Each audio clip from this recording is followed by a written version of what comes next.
I'm doing something here that actually I'm not passionate about, I'm not happy with. So why would I wait? Why would I spend more time doing it when I could be doing something that is more true to myself? Hello everyone, I'm Mark Tuxford and welcome to my podcast, People Behind Brands, brought to you by Making Websites Better. In each episode, I'm joined by an inspirational guest to hear more about their individual life lessons and how it shaped them into who they are today. To never miss an episode, subscribe to our exclusive content now and follow us on our social media platforms. People Behind Brands, life lessons from the world of business. Episode 48 welcomes John Wilson from Honest Video, who opens up about why he wanted to become a business owner and be in control of his own destiny. John takes us through how his business came to fruition and how founding a video agency within a fast-moving industry allows him to be unique and provide a service that has seen him work with many high-profile clients. Of course, we also touch upon John's life lessons, which have involved personal loss, challenges in business, and how a particularly tough week became the turning point in his life. As a one-man business, John also takes us through the power of personal branding and why people buy from people. John, welcome to People Behind Brands podcast. How are you doing today? Good. How are you, Mark? Yeah, very well, thanks, mate. Good. So today we chat with the talented John Wilson from his business Honest Video. Making Websites Better, we've seen firsthand the great work John and his team produce, having collaborated with Honest Video on multiple video projects where his work takes centre stage for our clients. A straight talking agency specialising in beautiful corporate video, John has positioned his business as thinkers, creators and problem solvers, whilst their mission is to change the perception of corporate video. So throughout this episode, we also delve into John's personal life, where he opens up about challenges and what makes him tick, plus our popular trivia section towards the end of the episode, where we get to know him a little better. So John, to start us off, I have to say, having worked with you closely on a few video projects we've collaborated on, one thing I've always picked up on from you is just how meticulous you are in your approach to every project you work on. It feels to me that no stone is left unturned. Where do you think that kind of mentality comes from? It's very kind of you to say, Mark. Thanks very much. And thanks for having me on. I think in terms of where that comes from, like in my personal life, I'd say I'm almost the opposite. I'm quite chaotic around the house. I'm very organized when it comes to organizing my time, but generally like quite a messy person. I think my wife would probably say a little bit chaotic and a little bit erratic at times. But somehow on the work side, that's not the case. And I think that meticulousness comes from having kind of always run companies, and we all do this as business owners. We all have to wear a lot of hats, but particularly on the production process, in the years I was getting started, I had to go into a lot of learning around being a producer. I had to get to grips with the pre-production process. I had to learn how to be a director. I had to learn how to edit. I had to learn top to bottom what the production process looked like in the edit, in animation, in sound design. Because in the early days, we quite simply didn't have big enough budgets to get the specialists in to do those roles. So instead of going out in my early 20s and getting a job and learning one thing really well, I ran a business and had to do lots of different things. So I think having that kind of knowledge of the production process top to bottom has really bled into the work we do at Honest now. I've got a really, really broad overview about different types of video content, a really deep knowledge about each part of the production process. I've got a really good understanding of video and strategy and marketing, and I guess that just bleeds into everything that we do. Every kind of area of production we tackle. Yeah, as you said, no stone is left unturned. The more you put in at the front end of a project, the more you get out at the other end. So yeah, I think that's kind of where it comes from. My kind of background of always kind of being a business owner and having to really kind of get my hands dirty and do lots of different things when it comes to making videos. Yes, you mentioned earlier about how you got started out in terms of learning quite a lot of things to do with video production. Yeah. So take us back to the beginning of your career and how you got into the world of video production before founding, businesses today. So I studied video production at university. That was a decision that was based on I was quite a lazy kid at school. I was bright, but I was quite lazy, and kind of going into the world of media felt a bit easy, if I'm honest. The idea of being able to study film and media over maths, science, I just thought was brilliant, and I jumped at the opportunity to do that. And then when I studied at university, it was a case of, do I do script writing that I was really quite passionate about, but in reality didn't want to put the work in, or do a production-based degree, which was looked a bit more fun and a bit more hands-on. So that's kind of what I decided to do. And then as a graduate from the university, we were approached, or the university was approached by the NHS down in Portsmouth, where we studied about putting together a team of graduates or a team of students to produce a series of corporate videos for the NHS. I ended up pitching for that work with another guy who became my first co-founder, and we won that work, and we worked for the NHS as kind of very unexperienced 21, 23-year-olds, and we delivered, I would say, a mediocre job for the NHS, but a good enough job to be paid for that project and to actually be referred to some other NHS sites across the UK. So that first site was down in Portsmouth. Then we got referred to a couple of other NHS sites where we did more videography event work, was the kind of contracts we won off the back of those corporate videos. And it really sort of spiraled from there. That was my first really step into having a career. I didn't go and be a runner in Soho or work for a production company. I just started with the NHS picking up projects, and that was the birth of it really, and everything kind of spiraled from there. Yeah, I'm surprised when you mentioned what you mentioned a moment ago, where you mentioned about that you were a lazy child, because that doesn't come across as what I know you today. Yeah. So where do you think that turning point was? Obviously as a child, but there's probably projects that you worked on that, and obviously the work coming from that made you more astute to it, I guess. But where do you think that point came from? I think I was always very bright, and I think I learned how to pass things at school. I learned how to just get through and do the bare minimum. And I think there was probably an element of that, if I'm honest, with taking the work with the NHS. It actually somehow, there was no kind of consciousness in my head going on about, oh, I'm going to take on these projects, and then fast forward 10 years, I'm going to be an agency owner. There was probably an element of, actually, it felt a bit scary to go and be a runner in London and go into a production company and work my way at the bottom. Whereas taking on a video project somehow seemed like the easier option at the time. And I think just that element of sort of, imposter syndrome definitely wasn't a kind of term when, we were in our sort of early 20s. But I think there was a definite sort of element of that in my early 20s, not really knowing where I was going with a career within TV or film or anything like that. I didn't know that I wanted to be a producer. I didn't really know that I wanted to be an editor. So project work seemed like a good option for me, where I could kind of use multiple skills. And just over time, I kind of found my voice. I found my groove. I realized that actually we're not just running a kind of bit part production company getting by here. I actually am really passionate about running a business, being a founder. And there was always elements in my career where I was under other people's shadows. And I think kind of as I just got a bit older and got more confidence in myself, realizing that actually I'm more than capable of doing this my own. And then my ambitions kind of went from there, really.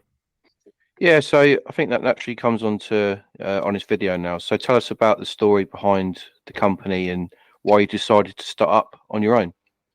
So that part of my career when I was doing work for the NHS, we carried on running that as a production company. We continued to work with other companies like Henley Business School. We did a lot of work for kind of smaller local marketing agencies and picked up video work through them out here in Surrey. But that production company was very focused on being a production company. A lot of the things we were doing were being reinvested back into making things like short films, passion projects. And over time, myself and my founder at the time, we just drifted apart. And the reality for me was that I wanted to run a business. I wanted to run, I saw it as, okay, this is an agency now. This isn't just some kind of production company. We've started in our bedrooms at 21, and he wanted to pursue more other things like becoming a commercial cinematographer, working on music videos. And the decision was made to split up, to stop running that company. And then there was an opportunity to merge that company, to merge kind of my client base with another company. And again, that was something I did for around 3 years under another name. And at that time, that company was very focused on things like challenger brands, ad agencies. At that point in my career, I hadn't really worked with large brands. It had all been very much kind of B2B or an organization based. And so that opportunity looked quite exciting to me, and I kind of ran with that. But it was very much a kind of grass is greener scenario. And I mentioned earlier about kind of always being in sort of somebody else's shadow. That was very much the case during that company. And then over time, I just realized that the clients that I brought in, the corporates and the organizations, that was where my skill set lied. That was what I was passionate about, was delivering work for organizations and companies, not brands, not challenger brands, not kind of being in the paid advertising, paid performance space, which is what that previous agency was. And that a decision was kind of made that actually it is time now for me to sort of step out and do things on my own. And that's where kind of Honest really came from. And the name was that, having always been weirdly self-employed from a very young age and always ran companies, it was actually not until I started Honest in my mid-30s that I was actually finally doing things my way, on my terms, with the people I wanted to work with the clients that I wanted to work with. So that's how Honest came about.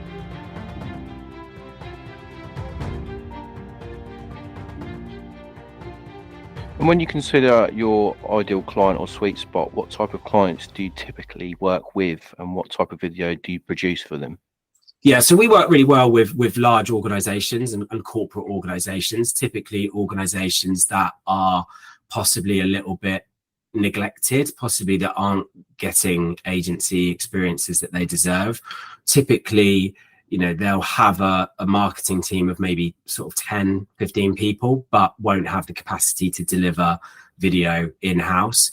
And in terms of the types of videos, I think from having a career where I have done an agency that's been focused on things like paid social and campaigns, and then having done the kind of more commercial work, and then having done like other corporate work, like events, for example, in early parts of my career, we do a whole breadth of video content. So organizations that we like are organizations where they are needing video in various different formats. So we get an opportunity to work with marketing teams where we're doing video strategy, and we're doing campaigns where we might be doing more kind of creative brand videos or explainer videos or case study videos. But we also might be working with an internal team to be delivering internal video content, whether that be training, whether that be taking like user generated content and then sharing that internally across an organization. We might be working with an events team within a company. So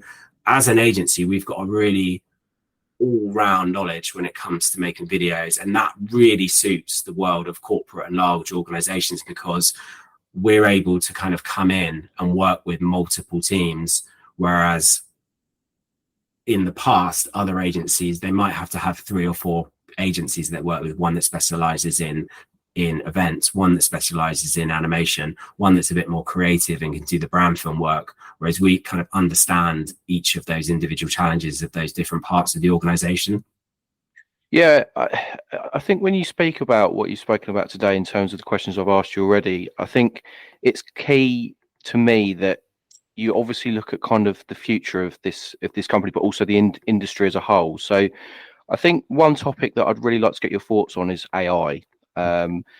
And I speak to a lot of people, obviously within my sort of sector, about AI a lot of the time. But how much of an impact do you think it has on the work that you produce? You know, do you see it as something that for the good, or do you see it as something that's more of a threat?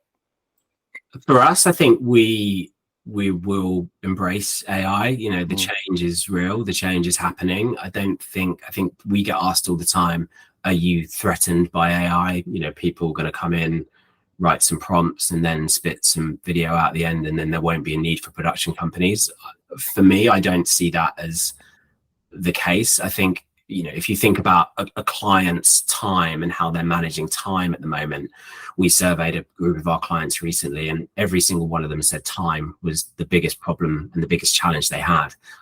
AI is not going to come in and all of a sudden they're going to be able to have the time to put a few prompts in and make video content for us. They're going to need us as the agency to be leading that wave of innovation and understand these tools, and understand in the same way that when Photoshop came out and all the designers in Soho thought they were going to need to shut up shop because Photoshop was coming along.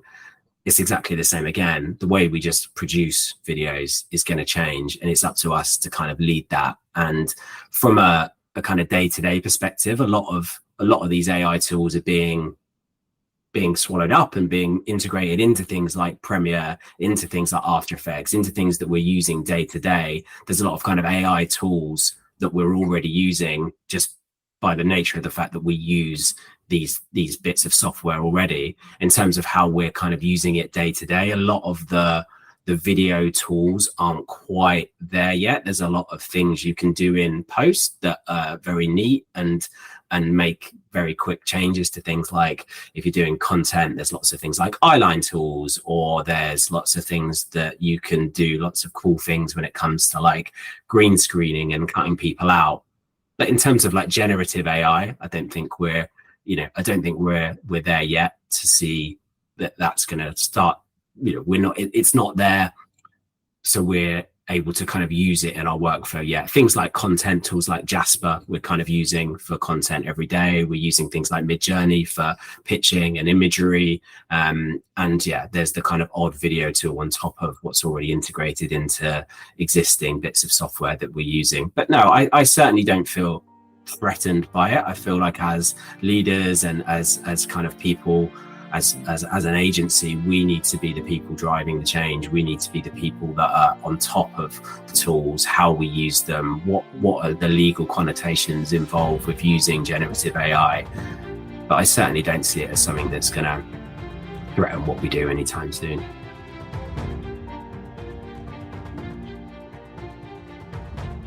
So when you consider your USP for certainly on this video, why do you think your clients choose you? What sets you apart from any other competition out there?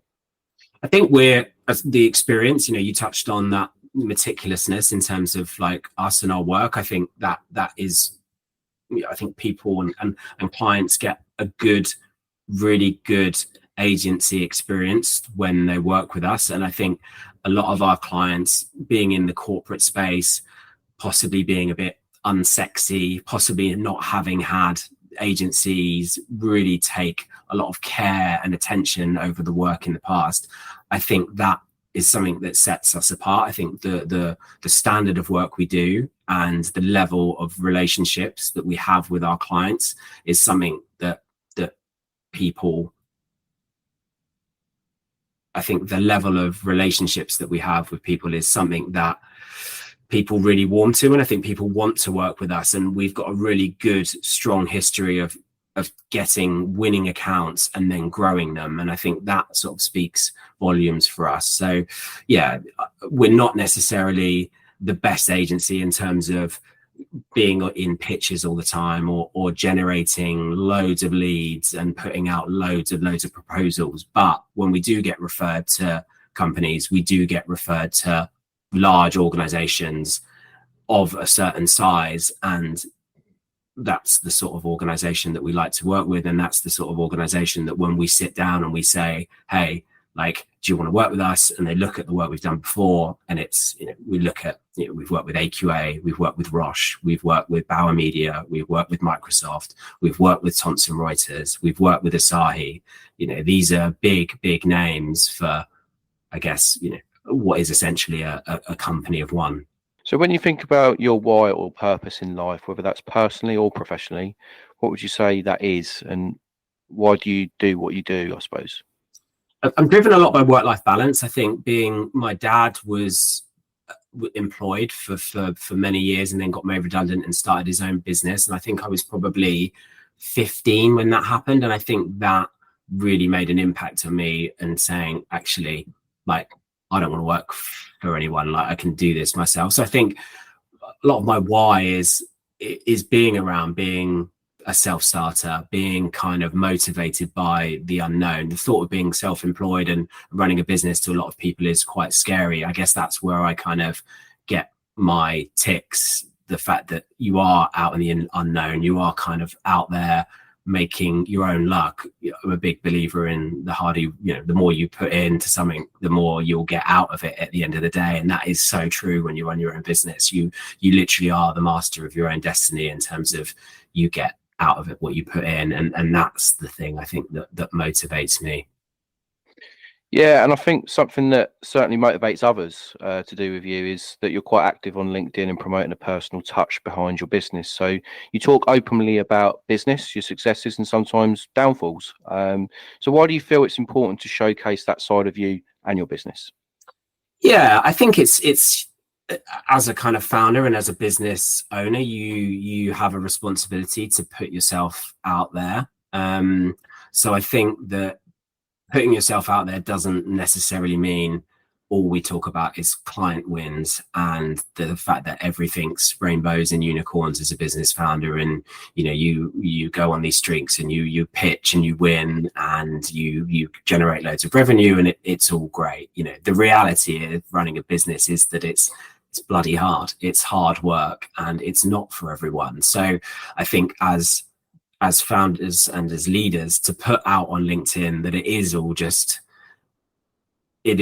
an easy ride being a founder, and I think it is not really a very responsible thing to do. I think we need to kind of educate the next generation of people coming up that being an entrepreneur is a wonderful thing and like running a business is a wonderful thing, but it is bloody hard work and it is not for everyone. It's certainly in terms of, I know a lot of founders it has impacted their mental health, the fact that they have employees and they're responsible for their mortgages and you're losing work and revenues down, and that is hard for people to take on. And so I think you have a responsibility to talk about the good, the bad and the ugly as a business owner. And we live in a very relationship driven industry. People buy from people. So that's another reason why I kind of put everything out there on LinkedIn in terms of personal life, in terms of my kids, because people buy from people. I get that I'm not going to be for everyone in terms of like the content I'm going to be putting out there, but that's okay. I know that the fact that we are just focusing on corporate video isn't going to be for everyone, but that's okay, because such and such, who's the marketing director of a large organization, might be looking at my content and say, okay, there's a guy, he's in his 30s, he's got children, his content's quite funny, he's very open and stuff and very direct, he's doing the sort of work with the sort of companies that we want. And so we're trying to appeal to the people that we want to work with the content on LinkedIn. I think it's a great ethos to have, and I think looking at others that do personal branding, whether it's on LinkedIn or other channels, I think you are certainly one of the better ones for doing it. But obviously your purpose for doing that is the right one, and probably one of the best ones that I've heard so far. So get that.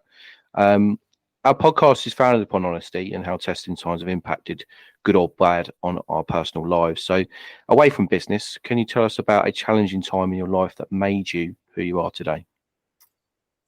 Yeah, so back in running a business has ups and downs, I guess, and I think your personal life bleeds into it as well. There was a particular time of my life when I was at my previous agency, and there was one particular week where a few other things happened in my personal life, but in this week we lost a £250,000 account. I lost a friend to drugs who was a big impact on me in my career, and my wife was 6 months pregnant with our first daughter. She'd known I'd had a really terrible week, and she said, "Oh, look, let's just walk, to the pub, have a couple of drinks." She was 6 months pregnant, so she wasn't having a couple of drinks. Decided to flag that. I was having a couple of drinks, and on her way to the pub, she tripped and broke her leg. Oh, wow. She was 6 months pregnant. So things like that, I think, really kind of define you as a person, how you kind of respond to a big business failure, losing an account of that size, a real personal loss of somebody that was really important to me at the time. And then, and obviously a really, really just completely one-off situation where my wife somehow managed to break her leg. And then you've got, she's carrying our first child and all the stresses that kind of come with that. So yeah, that was a particularly challenging time where, and I guess in somewhere within that sort of period of my life, the decision to start Honest was made. It was about, okay, what am I'm doing something here that actually I'm not passionate about, I'm not happy with. So why would I wait? Why would I spend more time doing it when I could be doing something that is more true to myself? I think what I've noticed about you as well, that you are, and it comes across very well on your LinkedIn, is that you are a family man, but also a businessman. So I think when I look about what your sort of real purpose is in life, is that you're doing what you're doing to obviously provide for your family and make a success of that. So how much of an impact does your family have on you? Massive. I mean, and I think I'm very fortunate as a business owner to be able to build that into my life, work life. I talk a lot about work-life balance. I talk a lot about having children and running a business and having the flexibility within that business to be more present with my children is something that's really important to me, and something that I believe I'm very fortunate to have. When I was growing up, my dad was probably around more than most, but certainly wasn't around in the morning for school drop-offs, pickups, after school clubs, all of that stuff.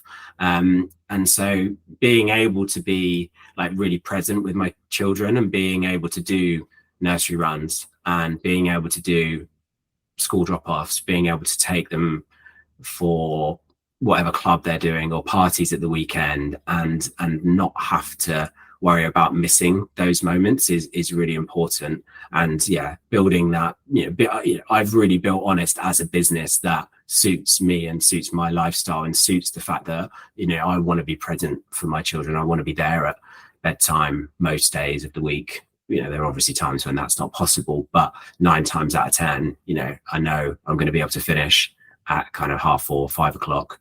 Be there for when they have dinner, be there for when they're home, help with those school runs. Do you feel that any of those two elements ever clash? And if they do, how do you sort of deal with that?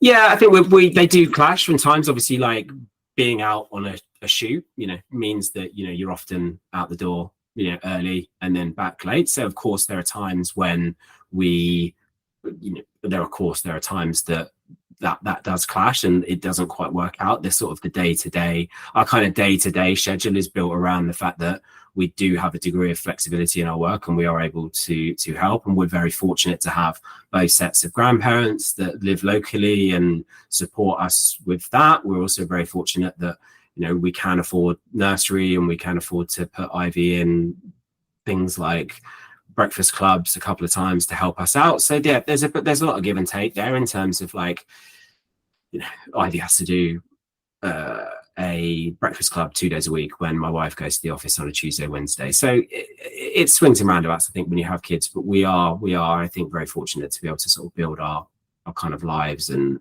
our sort of day to day around them. Yeah, definitely. So away from building a business or other businesses that you're involved in as well, how do you like to unwind? So yeah, I like to unwind. I like to cook. Like I'm a big cooking is probably one of the single thing that I think at the end of the day, like I really stick some music on and cook. That is something that really relaxed me. Like before we had kids, we went to a lot of gigs and festivals. I'm still really into kind of my music and like getting to gigs and things like that when I can. I'm also fortunate to have a season ticket at Arsenal, which I split split. So yeah, being able to kind of go to football as well as at the weekends a couple of times a month is definitely something I want to do, and as a way to unwind. I think when we had kids, we were really conscious about what I just said previously about being present and being part of that, like being there for those elements, but also understanding that we are still people. We are still the people we were before we had children. So we do, as a family, really make a lot of time for not only being there for our kids, but make time for ourselves as well. Make sure that you're seeing friends, you're getting time kind of away from the kids as well, which I think ultimately, like, if you're able to do those things, makes you a better parent. Yeah, agree. Right, so we come on to the trivia section, which has proved to be quite popular with a lot of our guests and listeners. So yeah, a little bit of trivia before we end the episode, where we talk about some of our most favourite things in a quick fire round. So first question, John, favourite food? So two answers here. So I love to barbecue and I love a curry, and my brother-in-law is Pakistani, so we've kind of like worked out this way of like fusing the two together. So I've got a smoker, so like one of our favorite things to cook is I'll put like a nice kind of like lamb shoulder on the smoker. He'll bring like some dal and like some breads, some Indian kind of breads around, so sort of fusing that kind of barbecue and curry, those two cuisines, I think, is probably where I would go. Yeah, it sounds interesting. That favorite alcoholic beverage? Oh, I'm not fussy, but a nice cold pint. Yeah, it makes sense. Favorite band or artist from the world of music? I know you mentioned obviously that you do love your music a lot, so it'd be interesting to hear this one. Yeah, it's a bit of a curveball. So my dad grew up feeding me kind of soul and R&B music, and I naturally kind of as a sort of teenager got into like hip hop was like my first love music wise when I was kind of a teenager, and it still probably is today. So I'd actually say somebody like Jay-Z. Nice. Favorite TV program or film? My favorite film is a film called Goodfellas. Oh yeah, it's a great film. That. What about TV program? You know what? I'm not massively into my TV. I know that sounds really bad as somebody that runs a video agency. Well, it sounds like you haven't got enough time to watch TV. Yeah. At the moment, I mean, I really like, The Bear at the moment is something that we watch and are loving. I think that was one of the best things I've seen in recent years. Yeah, I've started watching that actually, and it does look quite good. Favorite place in the world? Glastonbury. Nice. So, did you go this year? We did. Yeah. We were very fortunate to have grandparents look after the kids for 4 days. So yeah, we went to Glastonbury this year. Nice. Favorite famous person? So I'm not like a huge celebrity follower, but I would say I do really like Ricky Gervais. I'm a big Ricky Gervais fan in terms of like most of the things he's ever produced, and I think just he's good value on Twitter as well, and he's usually good value in an interview, and I think a lot of his kind of beliefs and values align with me as well. Yeah. Obviously, a lot of people would know him from The Office, but if you've ever watched Afterlife, I think that's a great show. Like, honestly, it's so funny, but it's also quite poignant in areas as well. So it's a great piece of telly, really. Favorite Arsenal player? Tough. I mean, can I do a past and present? So if I was to say, go on then. If I was to say present, going to the Emirates, having a season ticket, it is an absolute joy to watch Martin Odegaard week in, week out. Everything he does with the ball, with his vision and his work rate, and in terms of just his leadership style, just putting everything out there. He chases every single ball, no matter week in, week out, no matter what the score is. So I think, the captain Odegaard for present, and then Ian Wright was my number one growing up. Just as a kid, he following Arsenal, he was the centre forward, infectious, just always wanted the ball, like such a character kind of on and off the pitch as well, and a great pundit as well now. He is. Biggest pet peeve? Dishonesty. So that won't come as a huge surprise, but I think just like I'm really like straight, like tell it how it is, and kind of anyone that isn't is not for me. Yeah. Do you have any superstitions? Not really. I'm not a spiritual guy. I'm not a kind of superstitious person. I think I do genuinely believe in things like that. You know, good karma and stuff like that. You know, if you do good things for good people, that will kind of be reciprocated and come back to you. Yeah, definitely. Favorite memory from your life? So yeah, I'll come back to Glastonbury. So yeah, I probably should say like wedding day, kids, but kids being born, but I won't. Yeah, so yeah, I think we've been very fortunate to go to, you know, a number of Glastonburys over the years. And if you've ever been, the sign on the hill of Glastonbury, you know, is a place where over the years, like our friendship groups have always kind of congregated, and there's a kind of very special feeling you get when you're kind of coming up that hill, sitting on that hill, kind of looking out like over the festival with people that, you know, with people that are your best friends in the whole world, you know, and people that are just like there just to have like the best weekend of their lives. So yeah, very special place for me. Yeah. Biggest achievement? So never having a job, I think, is something that, like, you know, the last job that I had in terms of like being employed was a bar back when I was at university. Probably be the best job I've ever had, to be fair. But yeah, I think having never been employed by someone in my entire career is something I'm quite proud of. Yeah, I think that is quite a good achievement, actually. What would you say inspires you on a daily basis? What inspires me on a daily basis? I think just as I touched on earlier, being kind of the master of your own destiny, I think is something that I find really inspiring. Just the ability to kind of sit down at your desk and then just be like, okay, you know, I am going to get out of this year what I put into it. And that is something that kind of keeps me going and inspires me. Yeah. Best piece of advice you've ever been given? Somebody once told me just to be likable, to do good work, and to be kind to other people. And that's kind of always something that I've tried to do.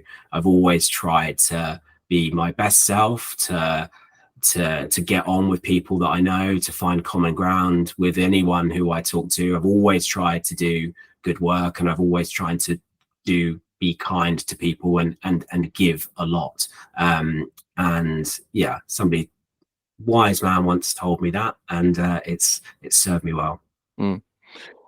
So final question of the trivia round. It's going to be a tough one, I think, for you, John, but 3 guests you would invite to a dinner party. So I think I would invite Ricky Gervais. I would invite Larry David, who's the writer and star of Curb Your Enthusiasm and one of the writers of Seinfeld. And I'd probably invite Michael Eavis, who's the founder and the farmer at Glastonbury. Just, I think he'd have some tales to tell from running that festival. Sounds like a good dinner party, and it certainly wasn't tough for you, was it? That was quite quick, really. Look, John, thank you for taking the time to discuss your life lessons and career today. A really enjoyable episode. So to finish the episode, perhaps you'd like to tell our listeners where they can find you and Honest Video. Yeah, so you can find me on LinkedIn. Just search for John Wilson, which is obviously a very popular name. So there's quite a few to get through. So I would add the word Honest Video onto the end of that. So yeah, following me personally on LinkedIn. We've got a lot of things coming up on my LinkedIn in terms of, we've got some video content that we're going to be releasing soon on there with sort of lots of case studies, lots of tips, tricks on video and how to make videos better. So yeah, follow me on LinkedIn, or the website for the agency is honest.video. So either of those 2 things. Perfect. Thank you, John. Join us next time for a brand new guest as we continue with more life lessons from the world of business. So that's it for this episode of People Behind Brands. If you like what you heard today, do yourself a favour. Subscribe to our exclusive content now and follow us on our social media when you search People Behind Brands podcast or at podcast PBB.